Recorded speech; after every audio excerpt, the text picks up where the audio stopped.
Kill them with success, bury them with a smile. Usain Bolt said this. I ain't for killing no one, and I definitely ain't gonna take the time to bury it. Oh my god, I'm so awful at this.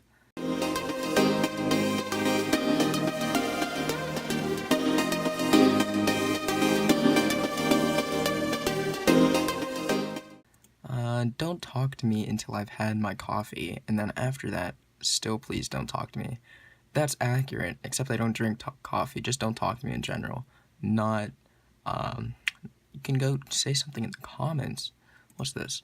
Darkness cannot drive out darkness. Only light can do that. Hate cannot drive out hate. Only love can do that. Well, yeah, darkness can't drive out darkness because it's already dark. Light cannot drive it out. Darkness is just the absence of light. And hate can very well drive out hate. If I hate something and someone hates it more and they hate me, they're gonna push me out. Yeah, and oftentimes hate can overpower love, as awful as that sounds. Oh no, I just clicked to go to the website. That's alright. Hey, I've seen this one before. It's another one by Martin Luther. If you can't fly, then run. Well, no one can fly, so I guess you have to run, unless you're fat. If you can't run, then walk. Okay, I can walk. If you can't walk, then crawl. If you can't walk, man, you need to take a break. But by all means, keep moving.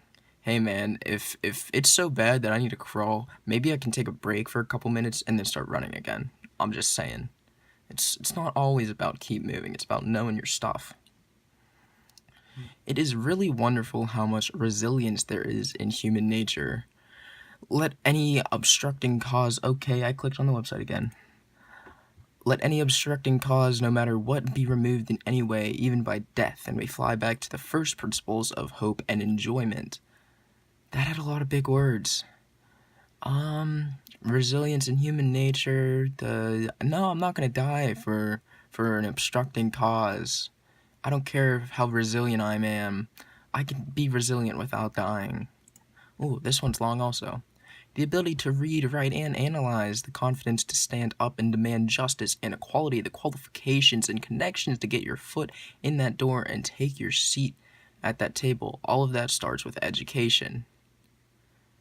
If you ask me, the education system is not that good. Being a high school student in 10th grade, I don't know why I'm learning about Julius Shakespeare, or why I'm learning about logarithms, or why I'm learning about if I should use military intervention in foreign affairs. That one's kind of relevant. But, like, why do I need to know this stuff for my future? Exactly, I don't. I did have a personal finance class. I learned how to do my taxes. A lot of people say they didn't know how to do their taxes when they got out of high school, but that is one thing that I did learn and will most likely forget because I'm not going to have any practice with it. But that's okay because I got an A in that class, so... How do you love someone and just walk away, just like that? You just go on as normal. You get up, get dressed, go on to work. How can you do that? How can you be okay with that? Well, first off, that wouldn't be true love, and second of all, it would be pretty easy. Even if you did love them, you would just literally stand up and walk away like you have been doing for at least 10, 15 years. At least more like 30 years, but you can just, get out of bed, stand up, you put your underwear, you put your shorts, you put your shirt on. That takes like all of 15 seconds. You go to work, you could just get up, walk if you can, but if not, I guess you can drive. Even after you love someone, I mean, it's not like your daily routine is going to change. It's not like it's going to be substantially more hard. And how can you be okay with that? Well, because I have other stuff to worry about. I've learned that finishing a marathon isn't just an athletic achievement, it's a state of mind that says anything is possible. Now, I really understand where it's coming from by saying anything is possible, and yes, in a way that is true, but to say anything is possible is quite unrealistic in truth.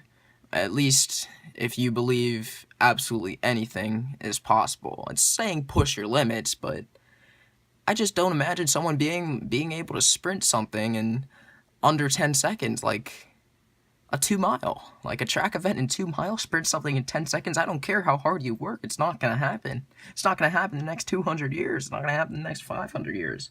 Now, I would be quite impressed if someone could prove me wrong in that, and if you're watching in 3500 AD, and you're seeing this, and you're like, that dude just ran 9.8 seconds. He ran that 2 mile. He ran 100 in less than a second. Then please, please, please comment down below and just say, you were wrong, you stinky, filthy Tim. Just say that. That will be the best thing possible. This one. Don't underestimate the value of doing nothing, of just going along, listening to all the things you can't hear, and not bothering. Well, Winnie the Pooh, that is the most stupid and dumb thing I have ever heard. Don't underestimate the value of doing nothing. Like, what? Why would you ever do nothing? Just lay in bed, stare at the wall, like, that's doing nothing, and that's boring, for one. You would have no fun, you would gain nothing out of it. You would actually be hurting yourself, listening to all the things you can hear and not bothering. Well, it would bother nearly everyone to see you do nothing. That would be a rare and strange condition, and somehow I think you would die rather soon and quickly with that strategy. It's like, I just can't comprehend it in my head what would be going on. Here's one by the genius Albert Einstein, and I'm sure we've heard this before. Everyone is a genius, but if you judge a fish by its ability to climb a tree, it will live its whole life believing that it is stupid. Yes, this is very true. If you judge a fish by its ability to climb a tree, well, I mean, a fish can't climb a tree. I think that's what he's getting at. It will believe its life that it's stupid. I don't think fish believe that they are stupid. I think actually a lot of fish are smart, because I fish sometimes, and I see the fish staring at my bait, and they don't bite on the bait because they're smart enough to know. But then again, most fish are just really stupid because they'll bite it anyway. And if they don't, they used to, and they bit the bait, and they got caught, and half of them die because of it. They get eaten or beat up or something. But fish are pretty stupid. And if you can't climb a tree, you're kind of dumb or morbidly obese. Everyone is not a genius. There are plenty of people that you could not consider a genius, like Patrick Star. In fact, just throw the whole Spongebob crew in there. You see them, they ain't geniuses. Everyone has the ability to become smarter, but genius, I would say, is quite a stretch, Mr. Einstein. Although, good quote. 20 years ago, I was pushed and mentored and given challenging assignments and then supported that allowed me to have the career path I've had. Mary Barra, CEO of GM. And this isn't really like, this is a statement. This is a really bad quote. I was pushed and mentored and given challenging assignments and then supported. Good for you. I don't know what you want me to say to that. It allowed you to have the career path you wanted. Congratulations to you. That is very good, Miss Mary. But I can't say the same for most people. Today, expect something good to happen to you no matter what occurred yesterday. Realize the past no longer holds you captive. It can only continue to hurt you if you hold on to it. Let the past go and simply abundant a world awaits. I think this is talking a lot about mindset, but let's take it in perspective of literally most people in this population. Well, let's say someone's in jail. I know that's not most people, but let's say someone's in jail, and you can't really expect something good to happen to you, and realize that your past decisions still probably holds you captive in a cell, and it's probably not going to be that good. You're probably going to have the same meals. You're probably going to be with the same guys beating you up, smacking your booty, doing all this crazy stuff to you, and it can only hurt you. No, if they're hurting you, it's gonna hurt you no matter what. You can't really let the past go if you committed armed robbery.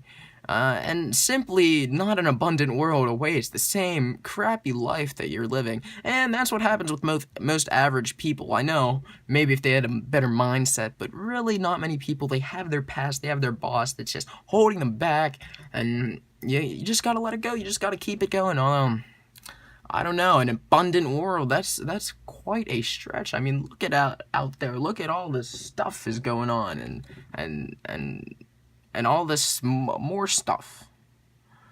Okay. It doesn't even say who it's by. It says 40 powerful productivity quotes from highly successful ... And the quote is, one of the happiest, which is bolded, moments ever is when you find the courage to let go of what you can't change. Wrong. Well, in a way, it's right. But one of the happiest moments is when you can't change... Yeah, you can't change the past, but once I realize that and let that go, I'm still gonna be pretty sad that I can't change the past, you know? Like, I don't want to get real deep into it, but, like, death and losing stuff and being poor, not having money, and death, you know, I've accepted I can't change that, and I've let it go, but it is not happy.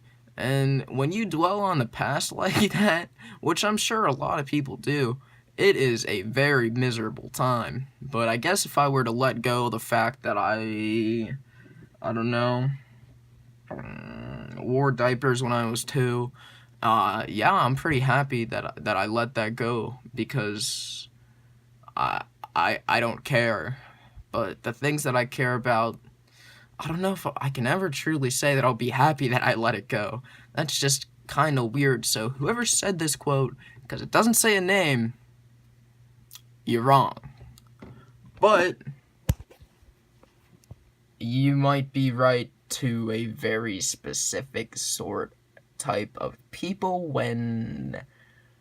we'll just end it with a Goomba.